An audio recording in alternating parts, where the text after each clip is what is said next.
Hello, folks, and welcome to What Lies in the Sunday Telegraph, a weekly exploration of what has been published in Australia's number one selling newspaper, which is quite often really awful stuff.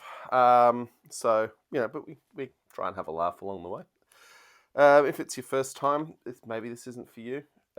Maybe it is. Some people do enjoy it, so let's leave us to our fun, eh? Or join in if it suits you. Okay, so first to note, my Sunday Telegraph has been atrociously wrapped. Standards are slipping. I'm guessing the boss has fired everyone and is doing it himself or herself, themselves. So I'm just going to struggle with this for a minute. Normally I unwrap it before we talk, but this is such a shocker that I thought, lucky it didn't rain, or I would have a very soggy newspaper right now. Great. So what have we got? Exclusive interview with George Pell. This is going to be great. Headline, I'm ashamed. Pell sorry about abuse, but warns of danger of always believing accusers. Well, aside from George's case, which was only overturned thanks to a rather strange intervention of the High Court in that special leave to appeal wasn't granted, it's amazing how often the accusers actually are telling the truth. But George warns against believing them. Well, always believing them. NRL star arrested, dispute over dad duties. Unemployed athlete. And Harvey Norman's bought half page of the front page to say that their stores are going to be open Easter Monday. God, you'd be nervous if you're an employee there, wouldn't you? Page 2 is also Harvey Norman. Our customers can shop with confidence. They are spacious, so you can practice social distancing and have increased cleaning measures to help keep everyone safe. Options are available to allow you to plan your shop from home with contactless delivery and click and collect options available. Well, there we go. Now this, it turns out, is some kind of wraparound. So you get more front pages in. And we got more and more and more of Harvey Norman. So it's almost like George Pell's been sponsored by Harvey Norman, because look, we have a little bit of news there, and then that. To be fair, a lot of people are upgrading their TVs and all sorts of things in their houses now that they're home a lot more than they were planning. So we've got a story about a dad who's put a tattoo on so it matches his son's scar. Okay. Cool. Right, exclusive deadly lottery for trapped cruise crew. Cabin door bingo. For the 1,056 cruise ship crew members quarantined on board the Ruby Princess, the signs of their cabin door represent a deadly coronavirus lottery they're playing every day. Cabins on the ship currently docked at Port Canberra being marked according to the COVID-19 status of the crew members inside. Off limits is for members who had positive tests. Red zone is for those showing symptoms, and no sign means the crew member is still well, at least for now. Crew members yesterday that said they felt trapped, punished, and frightened. And it's true, it would be far better if the board and senior management of Carnival Cruises were locked on board the plague ship rather than the poor buggers who were just doing a job and had no input into policy. And on that note, coffee.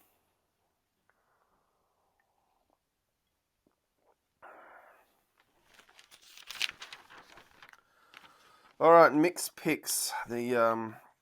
With editor Mick Carroll. This is the best things in his newspaper as chosen by its editor, so you'd think he'd know. Right, Anzac Day Aussie flag. The coronavirus means we won't be able to publicly pay tribute to our diggers. So next week we'll be printing a giant Aussie flag to help you know our ex-service men and women, and possibly the current service men and women, know you are thinking about them. We hope you will attach the flag to your front gates, front doors, mailboxes, or windows on Anzac Day. Way to make buying your product a patriotic duty. 2, Body and Soul, back away from the snacks. Tips for keeping your isolation cravings under control. Number 3, the countryside is showing signs of life after the summer bushfires. Number 4, Sophie Vergara on the final episode of her Crazy Family sitcom. I don't know who she is or what the sitcom is, but hooray, good for them. Tina Arena says, I'm a noisy wog and I'm happy with that. Miranda Woods talking about Shane Fitzsimmons, who she's calling Saint Shane. He is the face of thousands of heroes on the front line of bushfires, and he has a new job to keep us safe from everything. I wonder why we have politicians some days, don't you? Great Easter Bake Off, number 7. Number 8, Hooked on Classics. We run our eyes over these books you know you should read but never did. Oh, if we ever get any time between our endless Zoom meetings to actually read a book, wouldn't that be lovely? Parent Guilt Trap, a guide to the shows you can leave your kids in front of without feeling like a bad mum or dad. The image suggests it is Peppa Pig. Headline, attacked by bikie on drunk rampage. Bob Hawke's former business partner claims he was attacked inside Villawood Detention Centre during an allegedly drunken rampage by a bikie. The Austrian national, Sawat Abdelhadi, was taken to hospital with chest pains after calling AAA 3 times and barricading himself in a room while the lone wolf gang member allegedly tried to smash his way in. Oh, there's a story there will never be told, isn't there? Apparently the RFS has been told they can't call a firefighting plane Archie because the Duke and Duchess of Sussex... Well, an official request was made to them and they said no, so it's not like they're bigfooting in there. I mean, whatevs. I hope it's not because Megan wanted a bigger fee from them to use her collateral. Okay, so we've got some coverage of Don Harwin, who looks like the sort of inept dude who learned the rules of order when he was 17 and started going to political meetings and ended up an arts minister in New South Wales, and then got stitched up by his factional mates for moving to his holiday house in the middle of a pandemic. Anyway, Gladys is taking on his portfolios, which include arts and Indigenous affairs, which I think have actually got a fair bit of work, and I think Gladys needs to give them to someone who can do that, because the arts sector is literally starving right now. Literally starving. Maybe a Minister for Arts might want to do something about that. Give them jobs in the department. Wouldn't that see some crazy thinking? Right, we're going back to Griff Riley, who shaved his head and got a scar tattoo so his son would not feel so bad about his major operation. Right, Tina Arena joins fight to help artists keep their music playing. She hopes the industry has reached a turning point in how record labels and tech giants treat artists. Yeah, she's probably right, but I'm not sure we're going to fix that. Right, order the ragu, get the cocaine. A flashy restaurateur has admitted he trafficked cocaine from his well-known eatery, including by using Uber Eats bags and organising for buyers to pick up drugs from his chef. It's hard to stop the chefs on being on the cocaine, isn't it? Okay, lawyer's life on the line. Trial of lawyer Michael Croker set to finish this week. The 69-year-old lawyer has pleaded not guilty to perverting the course of justice, giving police false information, and knowingly or recklessly helping a criminal group. That's all we got there. So we've got a page to St George Illawarra Dragons centre. Tim Lafai has been arrested after smashing up his home during a domestic dispute over not spending enough time with his children.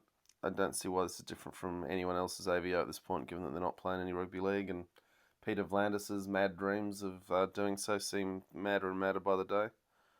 Don't know why Todd Greenberg gets all the stick. Vlandis seems to be the really toxic part of that organisation. So $375,000 fine for death of a worker. A concrete pumping company has copped a $375,000 fine after one of its workers was killed in a horrific workplace accident. Non-Abel Concrete Pump Pty Limited pleaded guilty to exposing worker Suhab Jamal to the risk of death after he was struck by an unsecured hose attached to a concrete pumping equipment at Fairfield. The 27-year-old was not wearing a hard hat when he was hit in the head by an air pressure hose.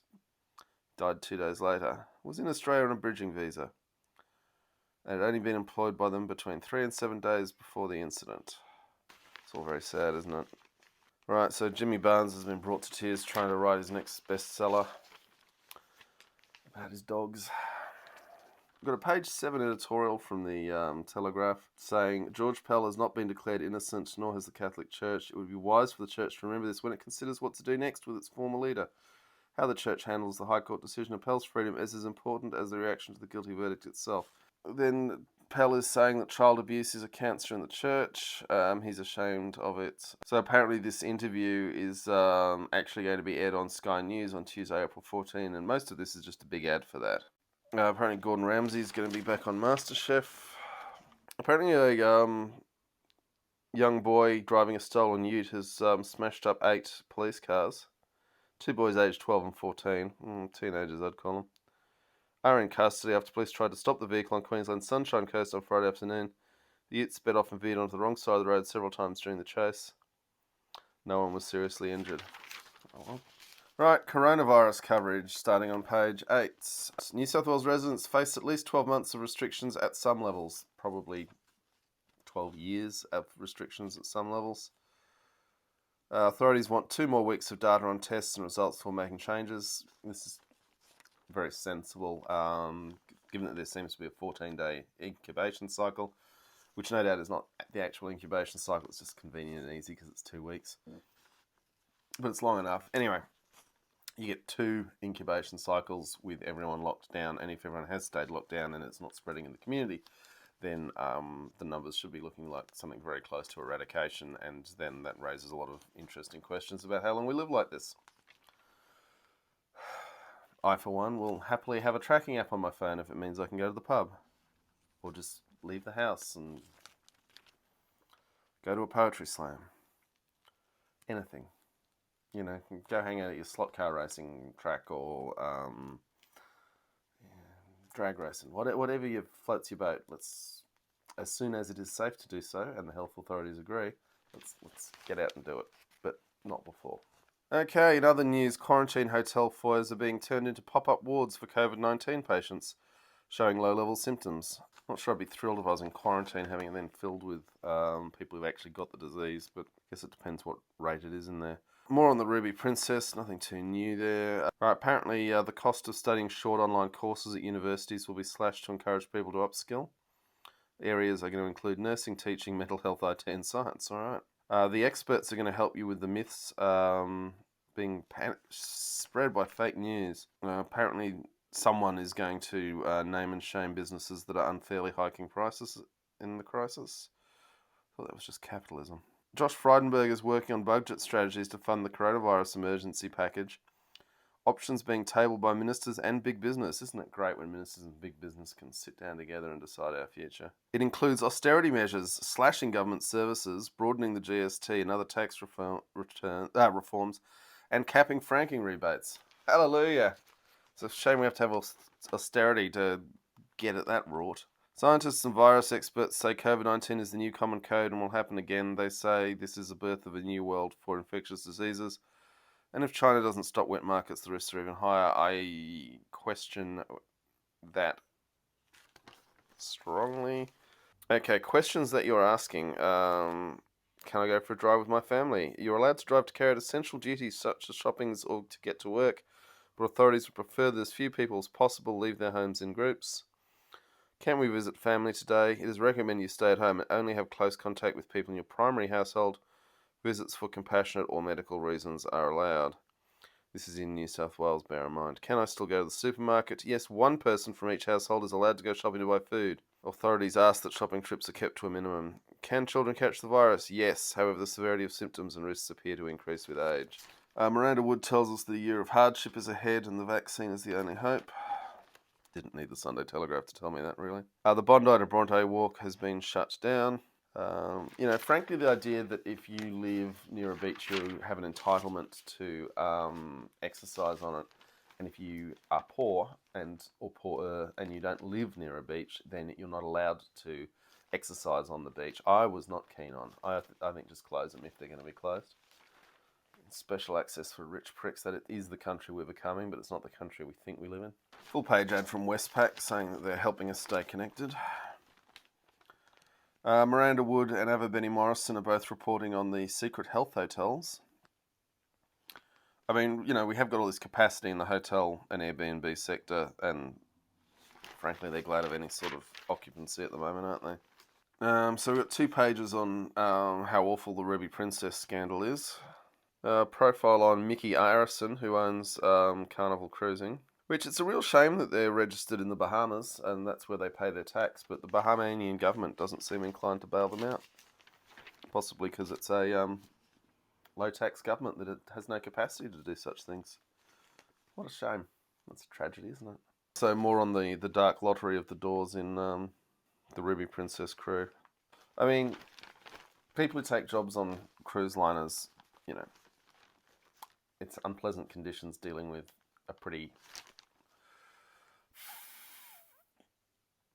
clientele that could be better, and having to be nice to them constantly and keep smiling. That you do it for the money. I mean, when I was in my 20s, I looked at it. And they don't deserve to be trapped on a plague ship. Why are the passengers allowed off and the crew not? Well, we all suspect there were some passengers that had strong connections with the government, don't we? Some more racism about Chinese food markets. Oh, look, there's animals that we don't like to see eaten. They feel the same way about our kangaroos. Right, now, corona myths busted. Sitting in the sun will cure coronavirus. No.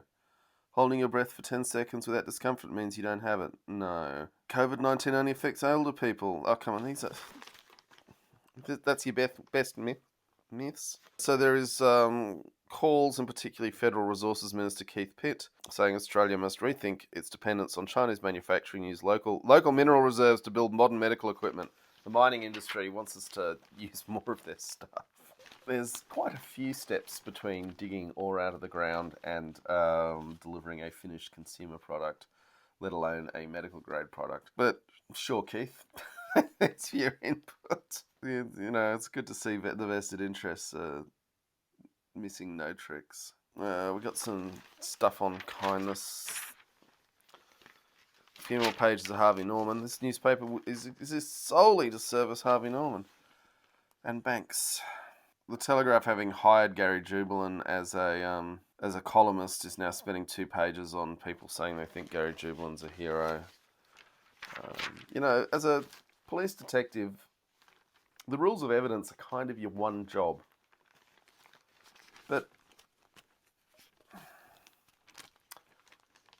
hero cops don't play by the rules. Well, it turns out they do. They just waste a huge amount of everyone's time and money and don't catch the killer. Right, Miranda Kerr says, we're rich, but my kids have country values. I think there's a superfluous O in that country. Offering cash will mend fences. Bushfire hit farmers will share more than $209 million to rebuild burnt fencing. More on the giant Aussie flag to help honour Anzacs that you have to buy your Telegraph to get. Telegraph wants you to dig out all your digger pictures. This is actually, I find this problematic because diggers specifically refers to the Australian Army, and the Navy and Air Force are also due their consideration, and the nurses. Hey, so the Darling River is now actually flowing into the Murray for the first time in 2 years, which is good for the Murray-Darling River system, isn't it? Right, protect young swimmers. One of the women who accused Swim Identity, Scott Volkers, coach, not just identity, of sexual assault has called on the sports governing body to overhaul the way it deals with coaches suspected of inappropriate behaviour. So Jane Hansen brings us news of Nat's What I Reckon, which is a Facebook hit. It's an F-bomb laden cooking show to get you through the lockdown. When we all know that the really cool stuff's happening here on Sunday Telegraph critique videos. Apparently I need more F-bombs and more tattoos. I mean, I'm not averse to an F-bomb, I just try not to put it in stuff that's being published. We all know they slip out. Right, how $5 sank a $300 million Coke deal. Right, so the serial number on this $5 note was meant to be a token to unlock a huge Coke deal with Solomon Islands yachts. 500 kilos, it's a lot of money, and it does fit well into an ocean-going yacht. We've got a heartwarming story on the 2 days to save a species. Clan of koalas were saved. Hooray. So a clandestine drug cook called codenamed Cheesecake has been captured. Another police media release. Almost certainly on a tip-off from a rival drug-producing gang. Go police. Settle scores on behalf of bikies in the pointless war on drugs. Alright, we've got a page from New South Wales Health with a serious-looking doctor telling us to stay home to save lives. It took an enormous amount of time for that simple messaging to come to fruition, didn't it? The Source is still carrying on about the Don Harwin stuff. That's all they've got, really. Right, this is interesting. So, political gossip is mentioning that the social media is abuzz with rumours that Federal Minister Alex Hawke had family on the Ruby Princess, and that was why it got waved in. Sources saying Mr. Hawke's in-laws have not only never been on a cruise, but are in fact divorced. Other left-wing media outlets suggest it was Hawke's parents on board the ship, as those close to Hawke know his mother passed away when he was 10. As for his father Richard, a source close to Mr. Hawke, so probably Mr. Hawke, declared he's never left the country. I find that terrifying, but fine. That just leaves the Hillsong parishioners. Stay tuned. It's just interesting they're being forced to address these rumours in print. Apparently, Albo's phone has been interjecting when he's trying to talk in Parliament. With Siri can be extremely annoying at the moment, I've got to say. All right, Mick Carroll is making an Easter commitment to you in 2 pages that he couldn't sell or otherwise fill. We got wrapping around the sport. Shane Fitzsimmons. I'm intrigued they went with saintly iconography versus superhero. Yeah, or just a dude in uniform. Okay, we're still writing rugby league news, even though there's no sport. And apparently, league news is now Ray Hadley and Andrew Bolt fighting over the George Pell case. Horse racing, of course, continues. I don't comprehend. I mean, I get that there's a huge amount of money involved, and that probably the state of New South Wales can't afford to be going without the revenue at this time. If you want to drive home the message that money and power get a different coronavirus experience, then it makes the point well. Now, this is interesting. We have here a picture of a horse race, and you might notice that some of the people in the barrier are not keeping their social distance. That looks like an illegal gathering to me. Apparently it's Royal Randwick. Dogs, got more pictures of people not socially distanced. Telegraph's doing best players of the last decade because I got nothing else to talk about in current sport. Celebrity property. Michael Clark's former Love Shack is up for rent if you want it. Law and Order with Aberbenny Morrison and Brendan Hills are noting that the empty New South Wales court system is starting to resemble the post-apocalyptic scenes from the 1981 movie Mad Max 2. That's a leaden cultural reference, isn't it? Headline is It's a Wasteland Out There. Instead of leather-clad marauders roaming the wastelands killing people for petrol, we have half-dressed lawyers and judges desperate for internet bandwidth for audio-visual court hookups. Judges don't like having to use the technology. Oh. I'm far more worried about what's happening out there in society where access to justice is completely turned off and some real bastards will be making some claims they otherwise couldn't back up. Right, world news, life and death decision, country and Trump presidency at risk over when to lift lockdown. Okay, first par, no byline on this other than just a dateline Washington. There is so much at stake, get it wrong and America will be overtaken by China as the world's leading superpower. Thousands will die, dozens of other countries will be forced into recession, and Donald Trump's presidency will end. But get it right, and Trump will be hailed as a hero, the US will catapult into another boom, and the world will emerge from the shadow of a depression. So no pressure then. In other world news, and quite important one, Dateline Dubai, still no byline.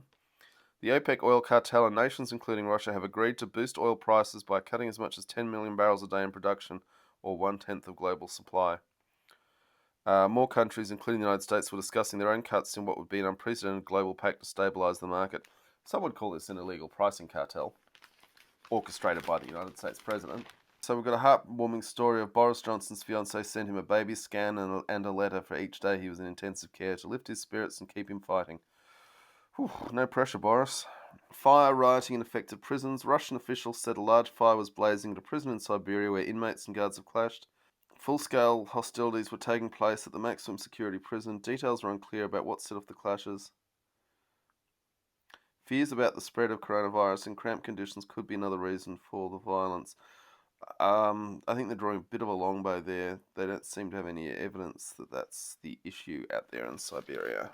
It will probably be an issue somewhere sometime soon. I find myself agreeing with Peter Cradlin, which I always dislike intensely.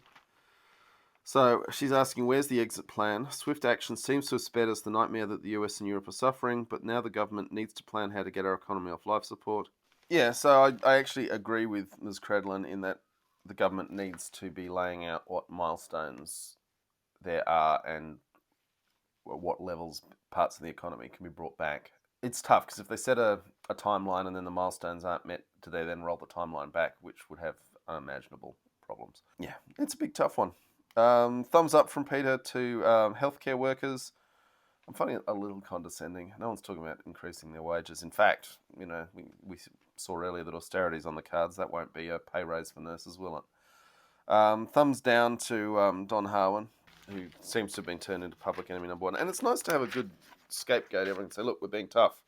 $1,000 fine, even if you're a minister. Horse racing, keep going. Peter Gleeson is bemoaning that the justice system sometimes produces perverse outcomes. Piers Ackerman says the left failed in its witch hunt and should be burned at its own stake. Good to see Piers is keeping calm. This is a weird opening statement. The Victorian State Government and Premier Daniel Andrews must be held to account for the grotesque manner in which they have acted to undermine legal principles in their quest to overturn the long-established bedrocks of society. Cardinal George Pell was their target because he supported and represented everything the Andrews government abhors: religion, traditional marriage, conservative culture, the monarchy, and former Prime Minister John Howard.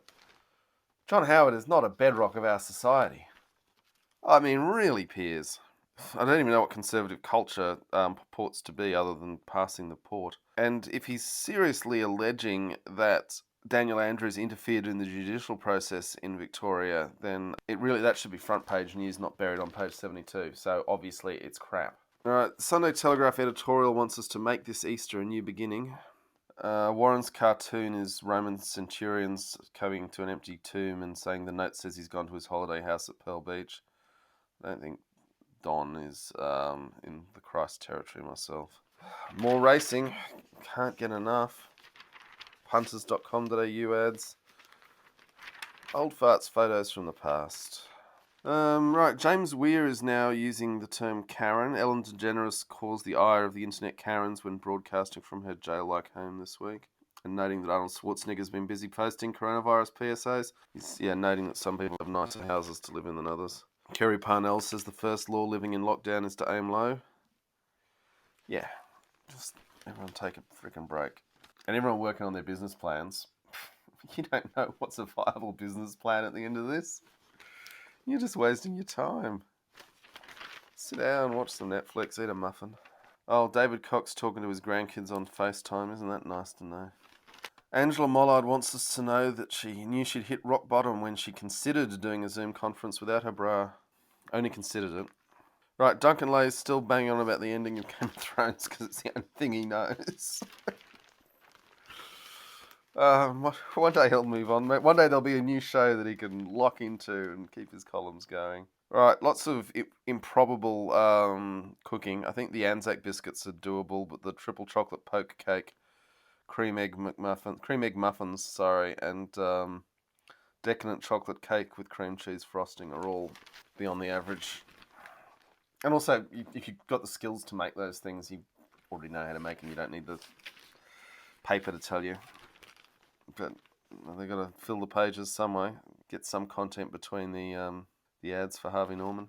Right, Scott Pape says that a financial counsellor, the first hour of a meeting is a total write-off and the client just projects their fears. Could be you're not a very good counsellor. Right, book bucket list. Having told us to just chill out and relax, they're back to no more excuses. Here are the classic novels you finally have time to read. The categories are preschoolers, kids, young adults, romance, thrillers, epic sagas, and challenging reads. Challenging reads, they managed to get The Odyssey by Homer and Ulysses by James Joyce. The two aren't actually directly related. Weirdly, they've got Heart of Darkness in as a challenging read, which the language is quite simple. Young adults, they've got Little Women, To Kill a Mockingbird, The Call of the Wild, Animal Farm, and Lord of the Flies. So it just looks like a high school reading list to me.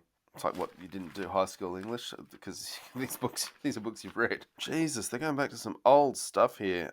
Trilogy of Fun Fantasy. And Duncan Lay, the Westeros correspondent, apparently has written the Dragon Sword histories. Very imaginative naming, Duncan. Good work on that.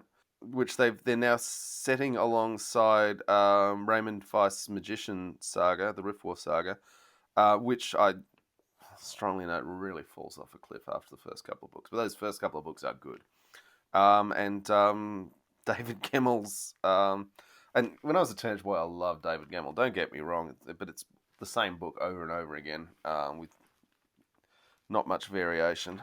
Geez, that's a crap list. I suppose I had to make it pretty crap to fit Duncan Lay in the same sentence. More Duncan Lay talking about Game of Thrones. One role to rule them all. A year on from Game of Thrones, who was the real winner from the cast? They don't actually rank them, they just talk about stuff they've done. Kerry Parnell notes that the Queen's speeches have been very good. If you haven't seen the Queen's speech, look it up on YouTube. In 50 years' time, people will be making movies about the Twilight Queen, getting that together. The Easter speech was also... Well, she's never really spoken as the head of the church, and she seems to be in that one. Church of, the Anglican Communion. Sonic the Hedgehog gets 3 stars. Coffee and Kareem gets 1 stars. Foul-mouthed comedy and unsatisfying brew. And the back page is devoted to Laura Carmichael, who was on Downton Abbey, if you remember that show from the before times. Okay, folks, that's the end of the Sunday Telegraph. Who knows if there'll be a print edition next week, but that's this week's. And I will see you next week. Thank you so much if you've made it all the way through. If you haven't yet, do like, share, subscribe, all that stuff. It does help enormously. And I'll be back next week. See ya.